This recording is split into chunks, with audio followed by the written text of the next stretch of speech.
데살로니가전서 5장 23절 24절 함께 읽습니다. 시작. 평강의 하나님이 주님을 너희로 온전히 거룩하게 하시고 또 너희의 온 영과 몸과 몸이 우리 주 예수 그리스도 안림하실 때에 흠없게 보존되기를 원하노라. 너희를 부르시는 이는 믿으시니 그가 또한 이루시리라.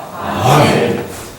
하나님은 평강의 주인이시다. 세 번만 시작. 하나님은 평강의 주인이시다. 하나님은 평강의 주인이시다. 하나님은 평강의 주인이시다. 우리 하나님은 평강의 주인이 되시는 하나님이십니다. 우리가 흔히 평강이라고 부르는 말을 히브리 말로 바꾸면 샬롬입니다. 구약 시대의 인사는 샬롬이라고 하는 것으로 이렇게 통용되어졌어요. 이스라엘 사람들은 항상 만날 때마다 샬롬하고 인사를 합니다. 그게 주의 평강이 당신에게 있기를 원합니다 하는 그런 것이거든요. 신약교회에 와서는 그 말이 조금 달라져서 은혜라는 말로 바뀌었어요. 그래서 신약교회에서는 은혜 받으십시오, 은혜가 충만하시기 바랍니다 이렇게 바뀌었습니다.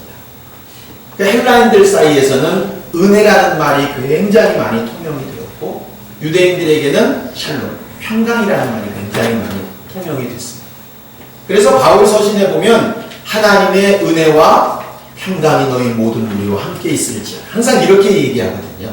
그래서 은혜도 평강도 그 당시 초대교회 사람들이 항상 건네는 인사였습니다.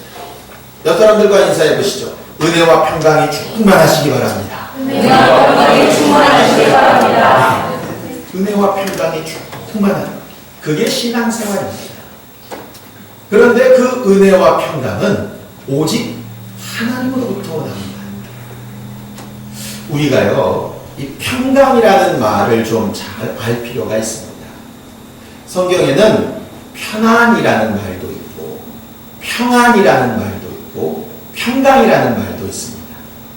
우리가 간혹 이제 새해 되거나 이렇게 어르신들 만나면, 아유, 그간 편안하셨지요? 이렇게 묻지요.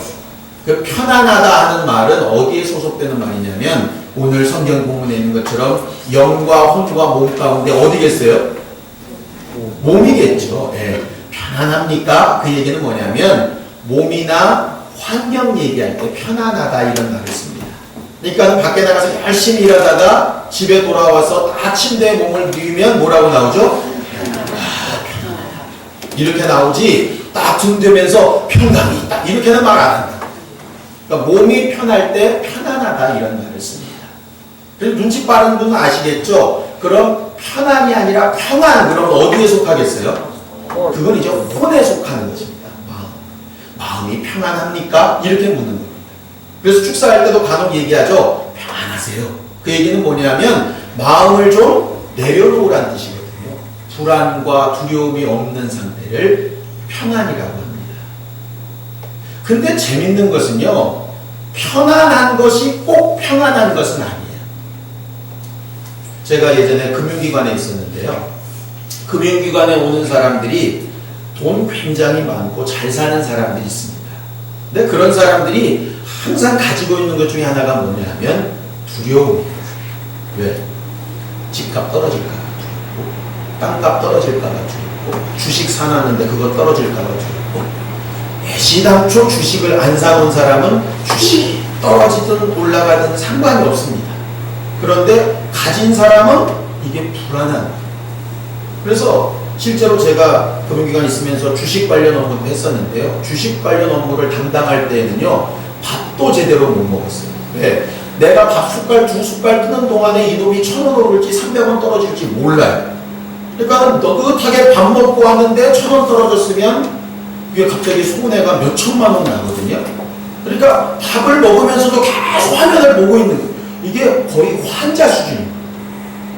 그러니까 마음이 안 편안해요. 돈은 있어서 편안은 한데 마음은 안 편안해요. 반대는요, 가진 건 없는데 이상하게 마음은 편안한 경우가 있습니다. 우리 아이들 보면 간혹 그렇습니다. 내일이 시험이에요. 분명히 제가 불안에 떨어야 되는데 너무 평안해. 오늘 TV 프로그램 뭐하고 드라마 줄거리가 어떻게 되고 이러면 쟤는 과연 어떤 애일까? 확실히 평안이 지배하는 아이입니다. 무슨 말씀을 드리려고 하냐면 육체가 편안하다고 마음이 편안한 건 아니에요. 반대로 마음이 또 평안하다고 육체가 다 잘 되느냐? 그것도 아닙니다. 갑자기 마음이 평안하면서 이 시험을 잘 볼 것 같아요. 그래도 공부를 안 하면 시험을 못 봐요. 현실은 다르다. 평강은 편안이 몸에 대한 이야기고 평안이 마음에 대한 이야기인 것처럼 평강은 영혼에 관련된 이야기. 가진 게 굉장히 많고 마음도 너무 편해요. 그래서 걱정, 근심, 걱정이 없대요. 그런데 그 사람에게도 하나님의 평강이 임하지 않으면 그 영혼은 보존되지 않습니다. 그래서 하나님께서 평강도 명하시고 평안할지어다. 이는 세상이 주는 평안과 같지 않다. 평안도 명하시고 아프고 괴롭고 가난하고 먹을 게 없는 자들에게는 그것도 주셔서 편안함도 채워주시고. 오늘 성경 말씀 그겁니다. 이루시는 믿으신 그 하나님께서 능히 이루실 텐데 뭘 이루시느냐? 영혼에는 평강으로 이루시고 마음에는 평안으로 이루시고 그 다음에 육체는 편안한 것들로 이루신다. 그런데 예수께서 하신 말씀 가운데 하나 기억해야 될 것은 뭐냐면 하나님께서 이 세 가지를 다 하길 원하시는데 그것을 한 구절로 바꾼 게 요한복음 10장 10절에 내가 너희에게 주는 생명은 풍성한 생명이라 하신 것이거든요. 한번 보시겠어요? 요한복음 10장 10절입니다. 요한복음 10장 10절.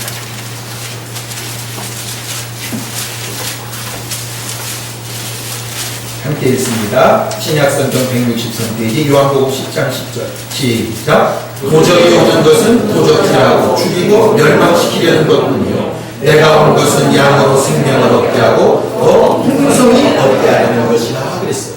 거기서 말씀하시는 생명은 육체의 생명 포함될까요? 안 될까요?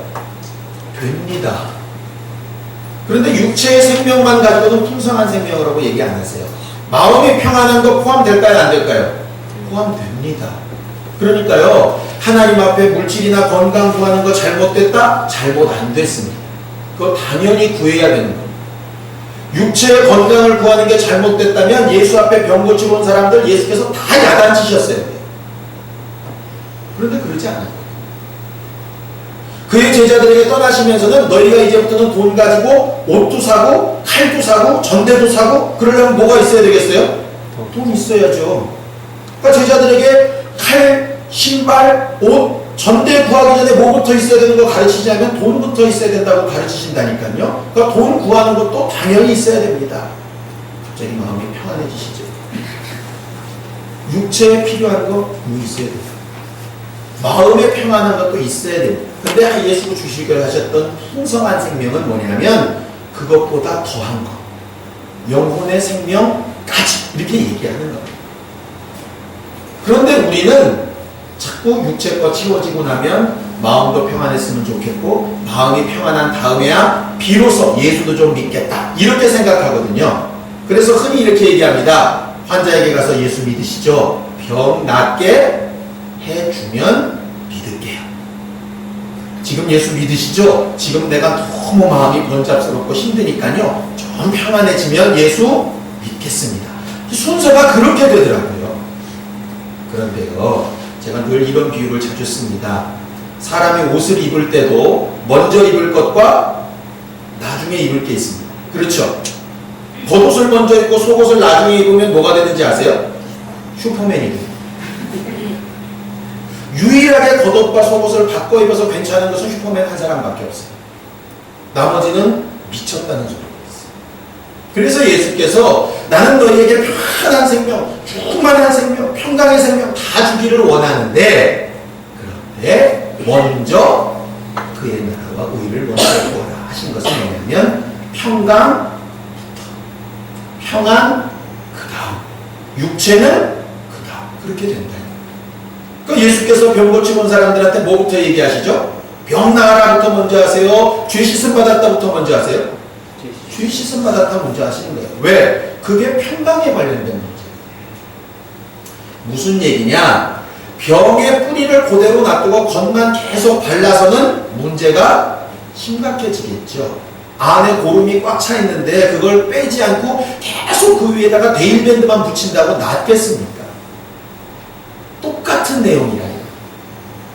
우리가 다른 사람들에게 자꾸 정죄하지 않고 예수께서 당신 사랑하신다고 먼저 접근해야 되는 이유가 뭔지 압니까? 일단 평안해야 예수를 믿지요.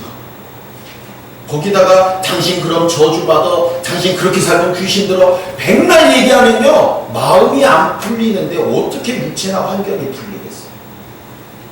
부부생활 잘 해보셔서 알지요? 한번더 팍 싸웠습니다. 마음이 안 풀렸는데 음식 맛있는 거 한만 해주고 옆에 가서 옆구리 꾹 찌른다고 뭐가 좋겠습니까? 짜증나지. 영혼의 문제가 해결되고 그 다음에 마음의 문제가 해결되고 그 다음에 육체가 문제 해결돼야 그게 하나님 주시는 온전한 생명으로 가는 것입니다. 그래서 오늘 성경 본문에도 평강의 하나님이 이렇게 시작하는 거예요. 너희 영혼의 문제부터 해결하신 그 하나님, 너희를 영과 혼과 몸까지, 순서가 바뀌지 않습니다. 성경 어디에도 몸, 혼, 영 이렇게 부르지 않아요. 항상 영과 혼과 몸, 이 순서로 갑니다.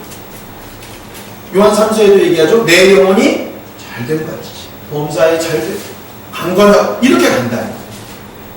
저절로라는 얘기는 아닙니다. 아까 말씀드린 대로 평강과 평안은 다르고 평안과 편안은 또 다릅니다. 그러나 먼저 해결해야 될 문제가 뭐냐면 영혼의 문제부터. 예수께서 우리 위해서 피 흘려 죽으심으로 영혼의 문제를 해결해 놓으셨어요. 우리가 예배할 때 합심 참회 기도부터 먼저 하는 이유가 그것 때문에. 그것부터 해결되지 않고서는 아무리 좋은 말씀, 아무리 대단한 말씀 들어도 그 말씀이 내 영혼에 뿌리 내리지 못합니다. 하나님께서 우리에게 말씀을 주실 때요, 그 말씀은 우리 영으로 들어갑니다. 그러나 그 영으로 들어간 말씀을 싹 틔우게 하고 자라나게 하는 것은 뭐냐면 우리의 마음과 의지거든요. 그래서 무릎 지킬 만한 것은 너의 마음이다 이렇게 얘기하시는 거예요. 많은 사람들이 이렇게 얘기하죠. 나는 믿음이 안 생겨요. 믿음은 절로 생기지 않습니다. 믿음은 말 그대로 믿어봐야 된다. 어떤 사람을 여러분들 눈에 딱 보자마자 아, 저 사람은 참 믿음직하다. 어떻게 그렇게 판단하시겠어요? 약속 한 번 해보고 두 번 해보고 세 번 해봐야 아, 저 사람은 약속을 확실히 지키더라. 믿을만하다. 이렇게 되죠. 처음에는요, 믿을만한지 못한지 모르지만 일단 한번 믿어줘 봐야 믿을 수 있는지 없는지 알지 않겠어요? 간혹 아이들 이런 경우 있습니다. 야, 이거 너무 맛있어. 먹어봐. 징그러. 못 먹겠어. 안 먹어보면 그렇게 됩니다. 근데 한번 먹어봐서 자기 입맛에 맞으면 그걸 찾지. 믿음도 똑같거든요. 그래서 빌립이 얘기하는 겁니다. 어떻게 해보라고요? 와. 우리가 전도하는 것은 뭐냐면 그겁니다. 와. 그런데 문제는 뭐냐? 와 보라고 하는 나는 어떻게 믿으랴 그 사람이. 그래서 친절하자고, 배려해야 된다고, 다른 사람의 마음을 생각해 봐야 된다고. 그거 인본주의를 얘기하는 거 아닙니다. 와 보라 하면 예수를 이 사람이 만나야 되는데 그럼 만나게 하는 것까지는 누굴 믿고 와야 되냐고. 결국 나거든요. 그런데 내가 신앙생활을 엉망으로 하면 와 보라 해봐야 내가 너 보니 안 봐도 뻔하다. 그럼 더 이상 전도가 안 돼요. 그냥 일방적으로 막 끌어당겨오는 전도는 그래서 누구라도 할 수 있습니다. 그러나 관계를 맺고 하는 전도는 정말 오늘 성경 본문처럼 영과 혼과 몸이 하나님 앞에 거룩하게 보존되어져 가는 그 모습으로 너 나 알지 않느냐. 예수 믿기 전에 내가 어땠는데 예수 믿고 나서 이렇게 변한 건 너 알지 않느냐. 그렇게 말할 수 있는 게 최고의 복음이고 최고의 은혜입니다. 저는 간혹 우물가의 여자 생각합니다. 우물가의 여자가 한낮에 예수를 와서 만났죠. 예수께서 아주 험한 소리 하셨습니다. 네가 남편 5 있었는데 지금 있는 것도 네 남편 아니야. 그걸 가지고 맨날 막 오해되는 해석들이 많습니다. 나중에 기회가 되면 한번 해석을 하죠. 어쨌든 그게 나쁜 얘기는 아니었습니다. 그런데 그 여자가 그 얘기를 듣고 나서 예수가 확실하다고 믿었어요. 그리고 나서 예수를 다른 사람들한테 소개하러 가죠. 잽싸게 뛰어갑니다. 저는 그 모습을 보면서 확실히 이 여자가 죄인 아니란 걸 압니다. 남편을 지 마음대로 갈아친 이상한 여자가 아니란 걸 알아요. 생각해 보세요. 세상 동네 사람들이 그 여자를 다 알아요. 예를 들어 남편을 6이나 바꿔친 여자라면 아 대단한 남자 만났다고 저거 또 시작이다 이렇게 되지 그 예수 앞에 오지 않습니다. 그런데 그 여자가 얼마나 그 사람들에게 믿음직했습니까? 그의 삶이 얼마나 하나님 앞에서 제대로 됐었으면 그 땡볕에 물길로 오지도 않는 그날에 예수 봤다고 하는 그 여자의 말을 또 동네 사람들이 다 오겠어요. 그리고 그 사람들이 와서 예수를 만나고 나서 얘기하죠. 이제는 네 말 듣고 믿는 게 아니라 누구 보고 믿냐면 예수 보고 믿는다. 행복한 교회가 그렇게 나요. 그러기 위해서 필요한 게 뭐냐? 우리의 영과 혼과 몸이 하나님 앞에 온전히 보존되어야 합니다. 저는 오늘 읽은 이 구절이 우리들의 기도 제목이 되기를 바랍니다. 온전히 보존돼. 온전이라는 말도 조금 더 뉘앙스가 다릅니다. 성경은 완전이라는 말도 쓰고 온전이라는 말도 써요. 완전과 온전은 비슷한데 조금 다릅니다. 완전은 무슨 뜻이냐면요, 꽉 차 있다 이런 뜻이에요. 10이면은 10만큼 차 있는 게 완전한 거. 온전한 건요, 넘친다는 뜻이에요. 그래서 온전하신 하나님이, 이 얘기는 뭐냐면 완전하신 하나님, 그럼 하나님 혼자 완전하시다는 뜻이고, 온전하신 하나님, 그러면 자기만 완전하신 게 아니라 자기의 넘치는 것을 퍼내서 다른 사람들까지 완전하게 만드시는 하나님이라는 뜻이에요. 그래서 율법을 설명하실 때 율법은 완전해요, 완전하지 않아요? 완전하다니까요. 율법 자체는 완전해요. 그런데 율법은 뭘 못하느냐? 온전케 하지 못해요. 율법을 가지고서는 다른 사람을 완전하게 만들 수 없어요. 그래서 율법 안에 있는 사람은 다른 사람을 잘 바꾸는 게 아니라 나라도 살려고 죄인 되면 죽여야 되고 돌 쳐야 되고 쫓아가야 되고 이렇습니다. 그러니 율법으로 사는 사람은 남 잘못 보면 정죄해야 돼요. 왜? 잘못했다고 막 말을 해야 자기라도 그 잘못을 안 하지. 그런데 신약에 와서 바뀐 게 뭐냐면 완전했던 그 법이 온전케 하는 진리의 법으로 바뀌었다. 하나님이 우리를 완전하게 보존하신다 이렇게 안 돼 있습니다. 온전케 보존하신다.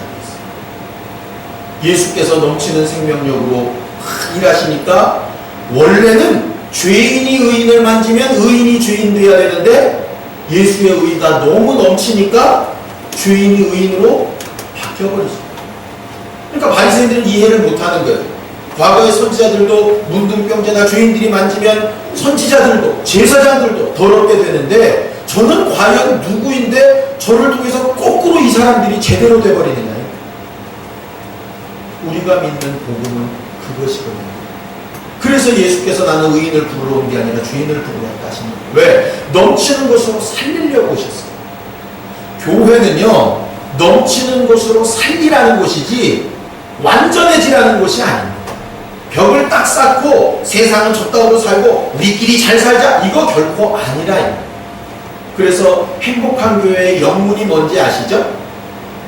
보통 행복한 교회를 뜻하면은요, 그냥 해피처치 보통 이렇게 갑니다. 근데 왜 블리스풀이라는 말을 썼냐면요, 넘치도록 행복한이라는 뜻이에요. 우리끼리 모여서 너무 행복해요. 그거는 그냥 해피처치입니다. 하나님이 원하시는 건 우리끼리 행복하고 끝나는 게 아니라 그 행복이 넘쳐서 온전케 만드는 거예요. 예수께서 그렇게 하셨던 거죠. 그래서 예수께서 우리에게 정말 명하신 것이 너희에게 평강이 충만해. 그래야 나눠줄 게 있습니다. 내가 예수 믿는 게 기쁘고 감사하고 막 감격스러워야 남한테 이야기하지 않겠습니다. 저는 여자애들 보면 너무 재밌는 거 있습니다. 어제 이제 우리 처가 식구들도 모였어요. 세 자매가 모였습니다. 신났습니다. 가방은 어떤 게 좋고, 우주 색깔은 뭐가 이쁘고, 내가 이거 해봤는데 너무 좋더라. 남자들은 진짜 관심도 없는데 1시간 반을 떠들더라고요. 아니 작은 거 하나 어디가 싸다. 그러만 있어도 얘기합니다. 막 신나서 떠듭니다. 예수 믿는 게 그만큼 기쁘고 좋아야 얘기하겠죠. 하나님께서 우리가 정말 편하게 말하죠. 왜? 내 마음이 평안해야 내 입에서 나오는 말도 평안하지 않겠습니까? 죄송합니다. 저희 집 얘기해서 저희 집 사람들은 그렇습니다. 마음이 너무 기쁘고 좋을 때 애들이 어지간히 잘못해도 그러지 마. 자기 마음이 안 좋으면 꽥 나가죠. 마음의 상태에 따라서 반응은 굉장히 달라요. 전도할 때도 마찬가지예요. 똑같습니다. 육체도 마찬가지예요. 내가 건강해야 남을 찾아볼 생각하죠. 내가 아파 죽겠는데 누굴 돌아보고. 그래서 우리가 기도하며 간구해야 될 것은 내 영혼의 생명, 평강이 충만하다. 내 마음에 주님 주시는 평안이 충만하다. 내 육체와 환경에도 주님 주시는 편안으로 평안하다. 충만하다. 그 기도해야 되는 것입니다. 대신 뭐부터 먼저 구하라고요? 평, 강, 안 이렇게 거꾸로 순서를 바꾸지 말아요. 이것을 깨닫게 하시고 생각나게 하시는 분이 누구시냐면 성령이세요. 그래서 요한복음 21장에 보면요, 20장에 보면요, 예수께서 부활하시자마자 그의 제자들에게 나타나셔서 제일 처음 하신 말씀이 뭐냐면 너희에게 평강이 있을지어다. 제자들이 그래도 두근두근 되니까 또 한 번 얘기하십니다. 너희에게 평강이 있을지어다. 그래도 두려워합니까? 마지막 한마디 더 하십니다. 뭐라고 하셨을까요? 숨을 내쉬면서 성령을 받으라 하셨어요. 성경을 기록하는 기본 스타일이 뭐냐면요, 2번까지는 맹세고요, 3번 되면 반드시 그렇게 하십니다. 그런데 성경은 앞에 2개는 평강이라는 단어를 쓰고 3번째는 성령이라는 단어를 써요. 무슨 얘기냐? 평강 주시는 이가 성령이시다. 성령 충만한 사람은 영혼의 기쁨이 있습니다. 그를 보존하시는 거예요. 성령 충만한 사람은 그 평강으로 심령도 평안해집니다. 그래서 뭐라고 하냐? 빌립보서에 보면 하나님의 평강은 모든 지각에 뛰어난 하나님의 평강이다 이렇게 되어져 있어요. 그 모든 지각이라는 얘기가 뭐냐면 우리의 지식, 감정, 느낌 모든 것을 다 초월한다 이 말이에요.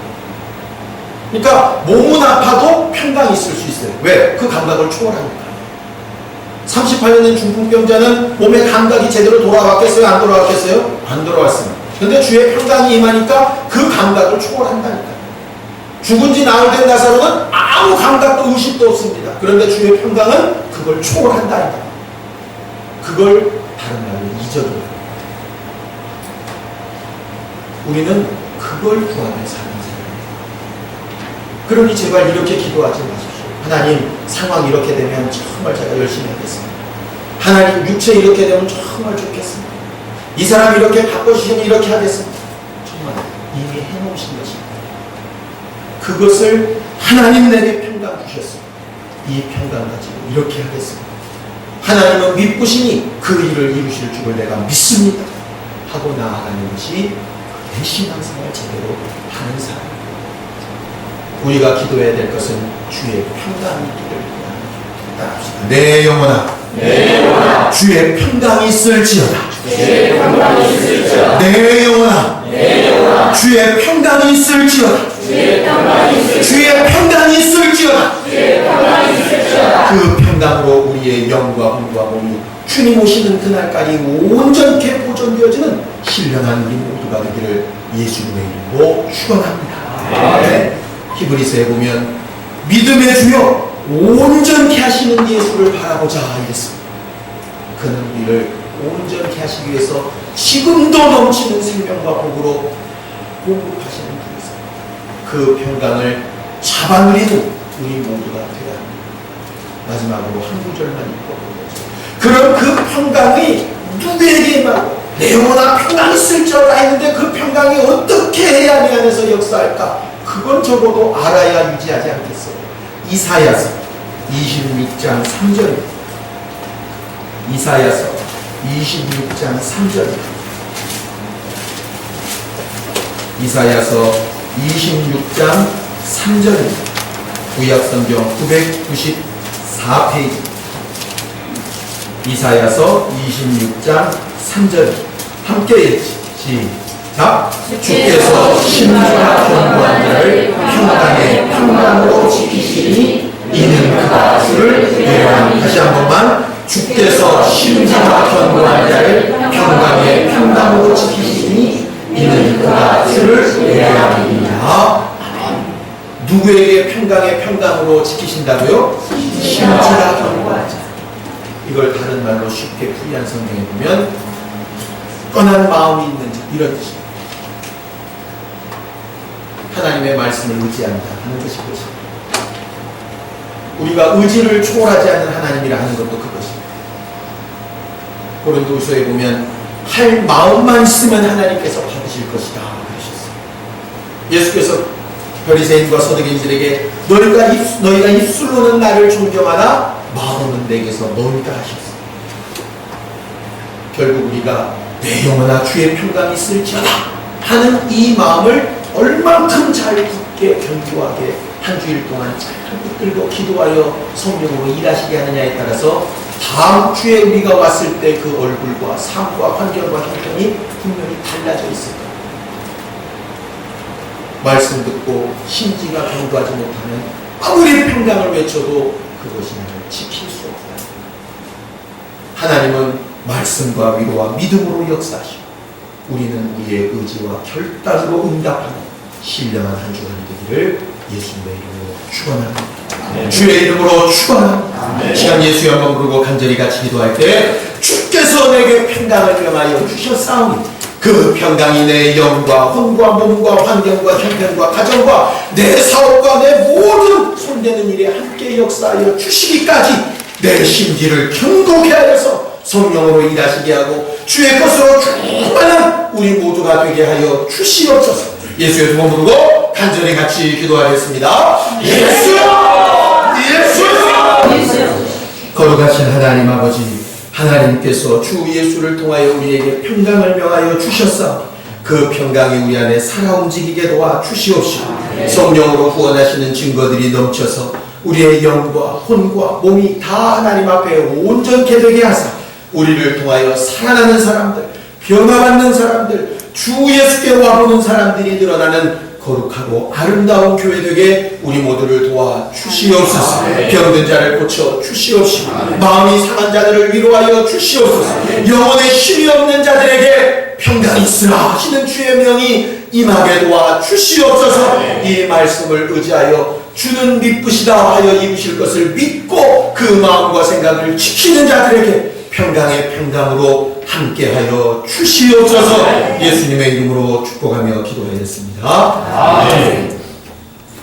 이제는 우리 주 예수 그리스도의 은혜와 하나님 아버지의 극진하신 사랑, 성령님의 감동하시고 역사하시는 분명한 증거, 주님 주신 평강을 힘입어 영과 혼과 몸이 다 온전케 되기를 사모하는 모든 주 예수의 사람들 이제부터 영원까지 함께 있을지어다. 아멘.